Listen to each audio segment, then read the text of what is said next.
बिस्मिल्लाहिर्रहमानिर्रहीम। अस्सलाम वालेकुम नाज़रीन, अवैस रियाज शेख आपसे मुखातिब हूँ और आप देख रहे हैं पाकीज़ा टीवी। नाज़रीन, बहुत सारे लोग ये सवाल पूछते हैं कि कॉन्फिडेंस कैसे आता है।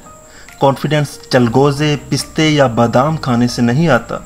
कॉन्फिडेंस बादाम नहीं, धक्के खाने से आता, ठोकरे खाने से आता है। जब लोग ये सवाल पूछ रहे होते हैं कि कॉन्फिडेंस कैसे आता है, तो शायद उनके दिमाग में ये चीज़ चल रही होती है कि कॉन्फिडेंस शायद रास्ते में पड़ी हुई कोई चाबी है जिसको पकड़कर आप तिजोरी के अंदर लगाएंगे, जिसके अंदर से बहुत ज़्यादा कॉन्फिडेंस निकलेगा और आप उसको पकड़ लेंगे और आपके अंदर वो समो जाएगा। ऐसा बिल्कुल भी नहीं है। कॉन्फिडेंस कोई मंजिल, कोई मुकाम या डेस्टिनेशन नहीं है, बल्कि ये एक जर्नी है। यानी confidence is just like a non stop journey, जिसमें आप एक मुकाम से दूसरे मुकाम की तरफ ट्रांसफ़र हो रहे होते हैं या अपग्रेड हो रहे होते हैं। इसमें आप इर्द गिर्द लोगों से, चीज़ों से, ऑब्जर्वेशन से और डिफरेंट किस्म की एक्टिविटीज़ से, ठोकरों से, धक्कों से जितना ज़्यादा पिक कर लेंगे, सीख लेंगे, उतना बेहतर अंदाज से आप अगले मुकाम की तरफ जाएंगे। यानी कि पिछला मुकाम आपको अगले मुकाम की तरफ प्रिपेयर कर रहा होता है, अगर आप प्रिपेयर होना चाहें। और कोई भी इंसान कॉन्फिडेंट तब नज़र आता है जब उसको पता होता है कि वो क्या बोल रहा है। You have to know what you are talking about. और जिस टॉपिक पर आपने बोलना है उसके बारे में आपको पता तभी चलेगा जब उसके बारे में आपने किसी से पूछा होगा, बुक्स खंगाली होंगी, सवालात के जवाबात ढूंढे होंगे, ऑब्जर्वेशंस की होंगी, लोगों को देखा होगा, तभी जाकर आपको मालूम पड़ेगा कि ये टॉपिक क्या है। और जब तक आप किसी टॉपिक के बारे में प्रिपेयर नहीं होंगे तो आप अपने दिमाग को कैसे प्रिपेयर कर सकेंगे। लोग फिर भी बोलते हैं, लेकिन जब आप 2-4 सवाल उनसे करेंगे तो आपको पता चलेगा कि वो कितने पानी में है और उनका कॉन्फिडेंस किस पानी के अंदर तैर रहा है।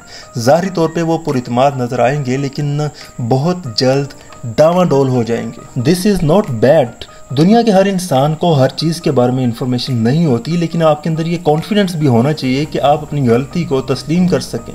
लेकिन इस चीज़ को माने कि हाँ, मुझे इस चीज़ की इन्फॉर्मेशन नहीं है, लेकिन मैं नेक्स्ट टाइम जब आऊँगा आई विल बी प्रिपेयर्ड। मैं मुकम्मल तौर पर तैयार होकर आऊँगा, क्योंकि मेरे सामने कुछ नए सवालात आए हैं जिनका मुझे वक्ती तौर पर अंदाज़ा नहीं है। इस चीज़ का एतमाद और कॉन्फिडेंस होना चाहिए कि आप अपनी गलती को तस्लीम कर सकें। एक और बात जो मेरी नज़र में आई है, जिसको बहुत सारे लोग समझ नहीं पाते हैं, वो ये कि कॉन्फिडेंस को पब्लिक स्पीकिंग के साथ जोड़ देते हैं। पब्लिक स्पीकिंग, लोगों के सामने अपनी बात करना या कैमरे के सामने बात करना या लोगों को अपनी बात समझाना, ये कॉन्फिडेंस का एक हिस्सा तो हो सकता है, लेकिन मुकम्मल कॉन्फिडेंस इस चीज़ को नहीं कह सकते। बहुत सारे लोग जो पब्लिक स्पीकिंग तो नहीं करते, लेकिन बड़े पुरितमाद तरीके से, कॉन्फिडेंट तरीके से अपने कामों को निभा रहे होते हैं। आपके सामने वाज़े एग्जाम्पल वालिदैन की मौजूद है जो अपने बच्चों की तरबियत करते हैं, उनको पाल पोस के बड़ा करते हैं और बड़े पुरितमाद अंदाज से ये सब कुछ करते हैं, लेकिन वो पब्लिक स्पीकिंग नहीं कर रहे होते। लोगों के सामने उनकी चीज़ें नहीं आ रही होती। एक मज़दूर जो सारा दिन मजदूरी करता है और बड़ी खूबसूरती से अपने काम को निभाता है, एक बिजनेसमैन जो बड़ी खूबसूरत मैनेजमेंट से अपनी सारी स्ट्रेटजीज़ को डिज़ाइन करता है, अपने प्लान्स बनाता है, अपने ओवरऑल सिचुएशंस को मैनेज करता है, वो कहीं पब्लिक स्पीकिंग नहीं कर रहे होते, लेकिन बड़े पुरितमाद और कॉन्फिडेंट अंदाज से अपनी चीज़ों को मैनेज कर रहे होते हैं। उनकी चीज़ें लोगों के सामने नहीं आती हैं, लेकिन वो कॉन्फिडेंट होते हैं। मतलब वो पब्लिक स्पीकिंग में नहीं होते, लेकिन कॉन्फिडेंट तरीके से अपने कामों को निभा रहे होते हैं। And again, confidence is knowing about what you are saying and what you are doing. अगर आप मुझे बोलेंगे कि एक बिगड़ी हुई गाड़ी को ठीक करना है, तो मेरा कॉन्फिडेंस लेवल बहुत नीचे चला जाएगा, क्योंकि मुझे गाड़ी ठीक करने का कोई एक्सपीरियंस नहीं है। इसी तरह अगर आप एक कार मैकेनिक को बोलेंगे कि बहुत सारे लोगों के लिए मज़ेदार खाना पकाना है और उसे खाना पकाना नहीं आता, तो उसका भी कॉन्फिडेंस लेवल नीचे चला जाएगा, क्योंकि उसे उस चीज़ का एक्सपीरियंस नहीं है। तो साबित हुआ कि it's all about experience. The more experience you have, the more confident you are. और एक्सपीरियंस का मतलब ये है कि आप जो कोई भी काम कर रहे हैं, उस काम के अंदर रहते हुए आपने बहुत सारे सवालों के जवाबात ढूंढे हैं, आपने बहुत सारी ठोकरें खाई हैं, आपने बहुत सारे ऐसे टर्न लिए हैं जो एक अनाड़ी इंसान लेता है, और उन टर्न्स की बेस पे आपने ऐसी बहुत सारी चीज़ें एक्वायर कर ली हैं कि जब नेक्स्ट टाइम उन टर्न से गुजरेंगे तो आप ठोकर नहीं खाएंगे या बहुत कम गलतियाँ करेंगे। That is confidence and it's preparing your self for next challenge. और एक अहम बात, जिस चीज़ को आप कॉन्फिडेंस समझते हैं वो बेसिकली किसी इंसान की ज़िंदगी का एक एलिमेंट होता है। आपने कभी आइसबर्ग देखा है? वही आइसबर्ग जिससे टाइटैनिक टकरा कर टूटी थी।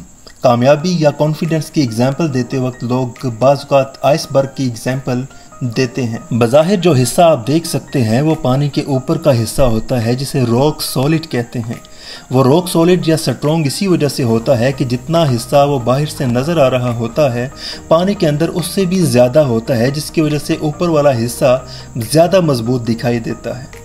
پانی سے باہر نظر آنے والا آئس برگ کا وہ حصہ اگر کسی انسان کی سکسیس ہے تو پانی کے اندر موجود آئس برگ جو زیادہ بڑی مقدار میں ہوتا ہے وہ اس انسان کی ہارڈ ورک ہے، محنت ہے، جستجو ہے، مستقل مزاجی اور استقامت ہے۔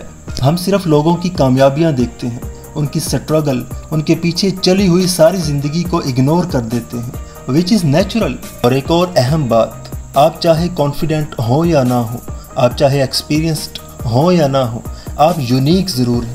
ہر انسان کے اندر جو ایبیلیٹیز، جو کوالٹیز موجود ہیں وہ دوسرے انسان سے مختلف ہیں، اور میری نظر میں کسی ایک انسان کی کوالٹیز کو یا ایبیلیٹیز کو دوسرے انسان کی کوالٹیز یا ایبیلیٹیز سے کمپیئر کرنا یہ غلط ہے۔ ہر انسان کی کوالٹیز، ایبیلیٹیز دوسرے سے مختلف ہیں تو ہر انسان کا آؤٹ پٹ بھی دوسرے سے مختلف ہوگا۔ تو بجائے اس کے کہ اپنی کوالٹیز کو دوسروں سے کمپیئر کر کے خود کو حقیر سمجھیں، خود کو مختلف سمجھیں، because being different is a good thing.